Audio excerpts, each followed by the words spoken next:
할렐루야, 좋은 아침입니다. 오늘은 이사야서 55장 1절로부터 6절까지의 말씀을 통해서 영의 양식을 먹으라라고 하는 주제로 함께 말씀 나누도록 하겠습니다. 오늘 말씀은 바벨론 포로 시대, 바벨론의 식민지로 전락해버린 나라 잃은 패망한 나라 남유다의 백성들을 향한 메시지입니다. 기원전 587년을 전후해서 소위 약속의 민족, 하나님의 선민이라고 일컬음을 받던 택함받았던 유다, 이 유다가 바벨론 포로로 끌려온 지 어느덧 일정 기간을 지낸 시점입니다. 안정기에 접어들었다고 말할 수 있을까요? 이제는 식민지 상황에서 자녀들이 태어납니다. 2세들이 태어나는데 그때 2세들은 바벨론이 난 체계, 이미 바벨론 제국의 일원으로 그 삶을 시작을 합니다.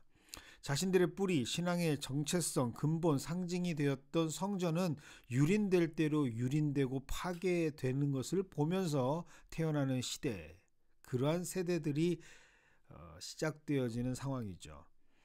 신앙으로 단결되었던 유대 공동체는 이제 거의 완전히 파멸된 것처럼 보입니다. 유대의 지도급 리더들은 이미 다 바벨론 현지로 끌려간 상태고, 나머지 백성들은 초토화된 유대의 지역에서 남아 살지만 여전히 바벨론의 지배를 받으면서 비참하게 살아가고 있습니다.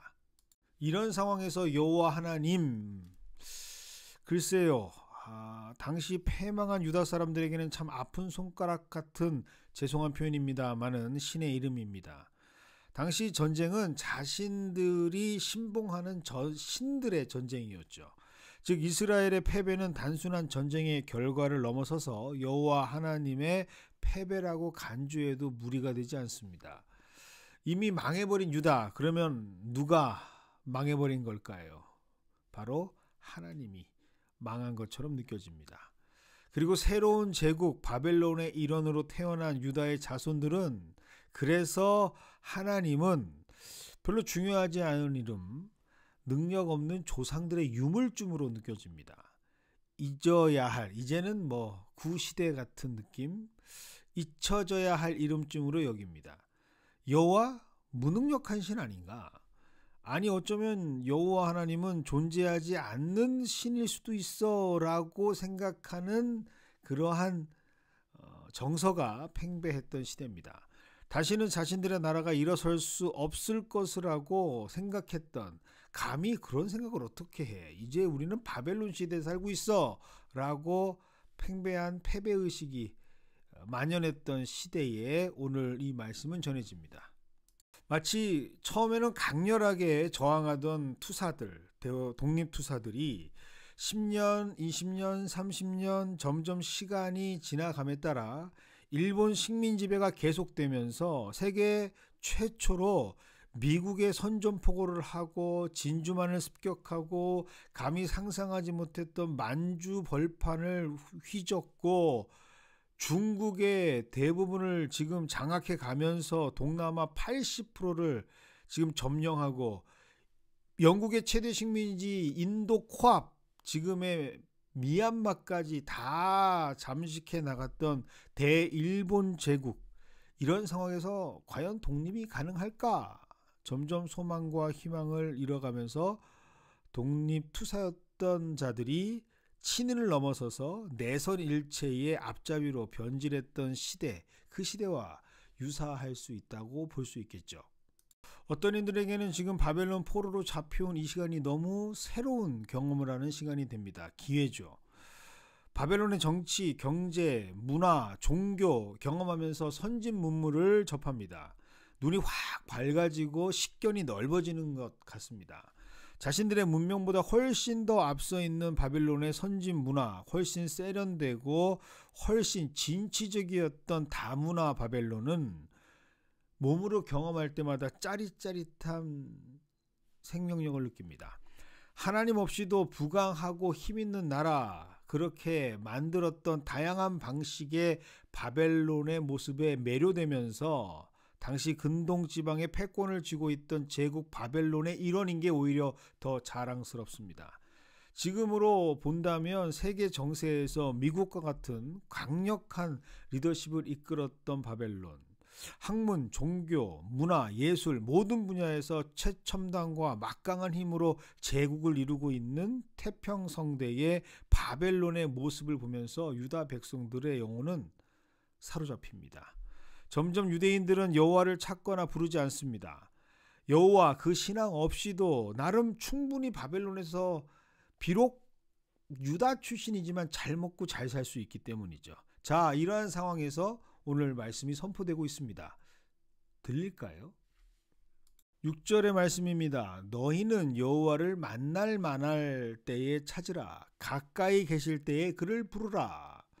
이때 이사야의 선포가 유대인들에게는 어떻게 받아들여졌을까요? 아마도 참 동의하기 힘들었을 겁니다. 무기력한 신으로 판명되어져 버린 이미 판결이 난 여호와 찾고 부르짖으라. 참으로 어처구니 없는 발언인 것처럼 보입니다.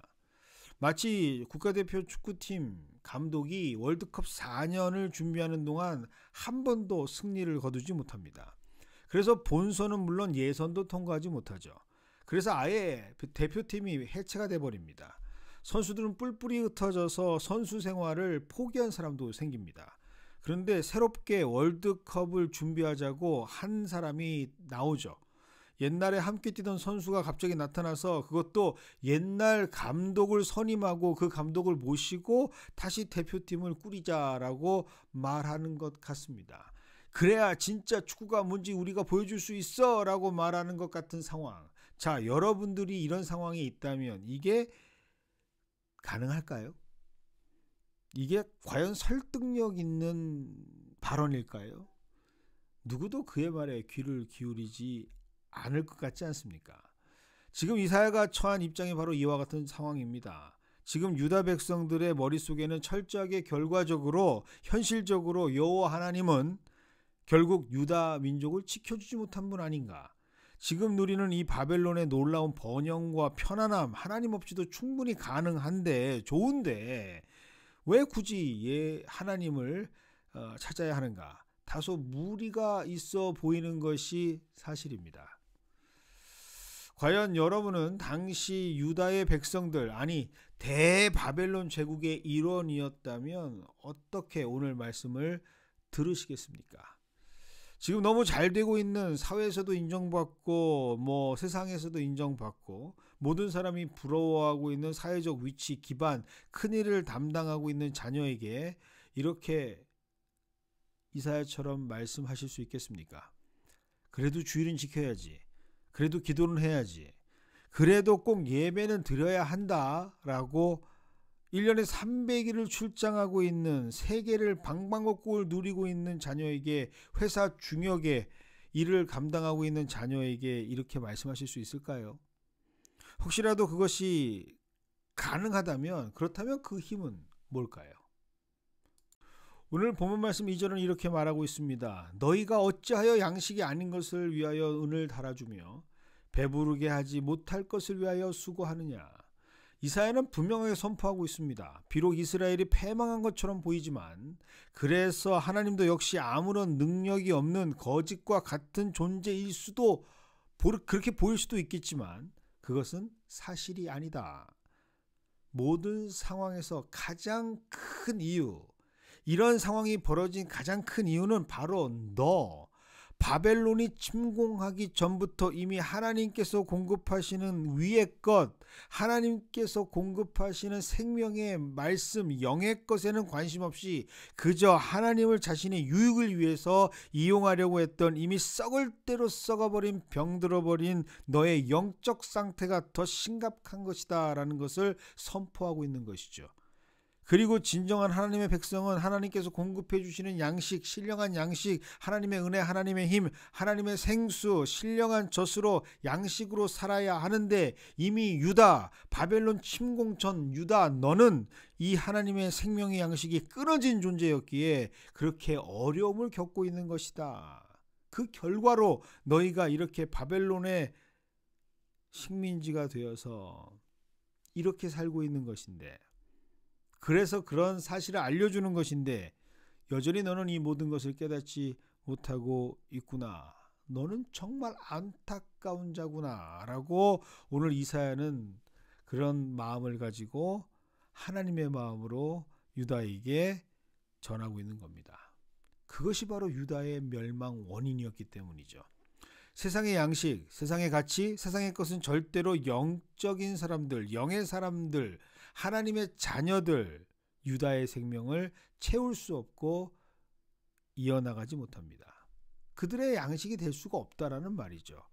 배부르게 할 수도 없으며 그들을 살릴 수도 없는데 정작 제일 안타까운 것은 그 당사자인 유다, 그들은 알지 못했다라는 사실입니다.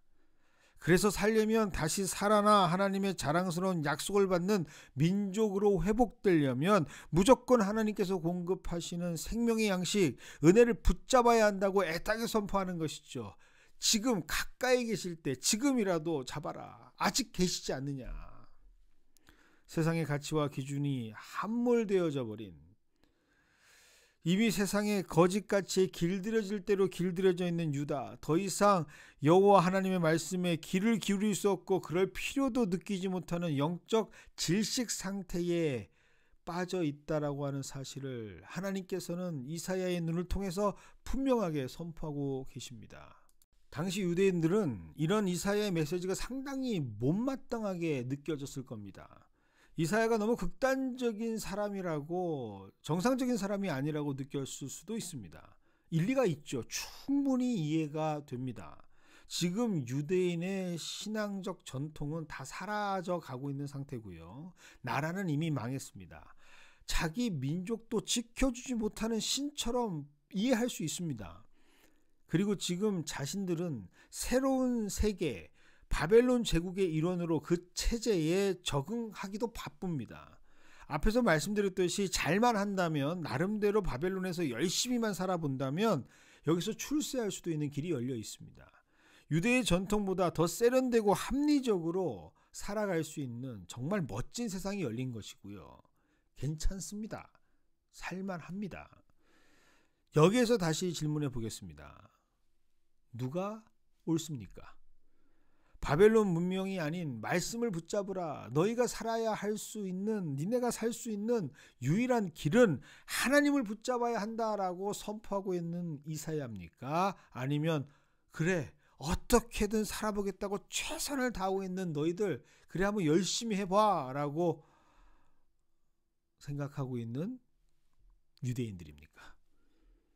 오늘 이 말씀을 깊이 묵상하면서 솔직한 우리의 삶을 말씀에 비춰보는 시간이 되기를 원합니다. 결론은 여러분들에게 맡깁니다. 그리고 바라옵기는 온전한 선택을 하시기를 원하면서 오늘 말씀 두 절을 여러분들에게 나누기를 원합니다. 이사야서 55장 3절입니다. 너희는 귀를 기울이고 내게로 나와 들으라.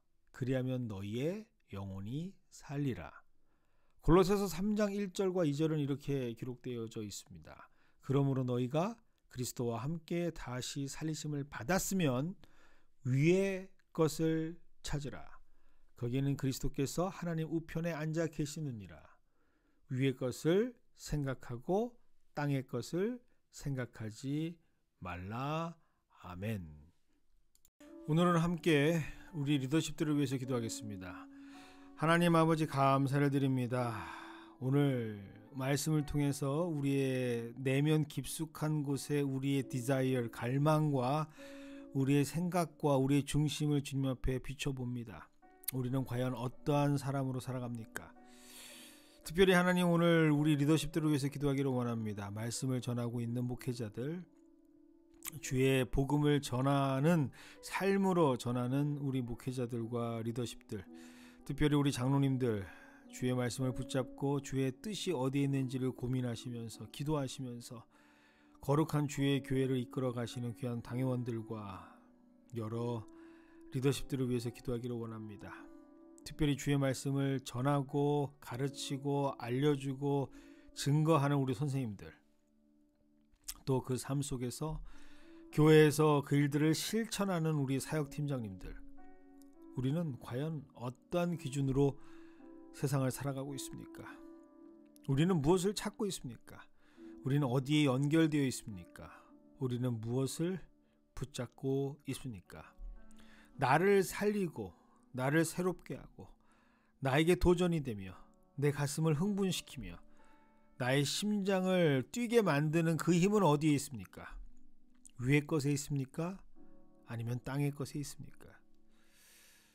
오늘 애타게 가슴을 치며 사랑하는 동족을 위해 하나님의 약속의 백성들을 위해 선포하고 있는 이사야의 입술을 통해서 내뱉고 계시는 하나님의 절규를 들을 수 있는 우리 모두가 되게 하여 주시옵소서.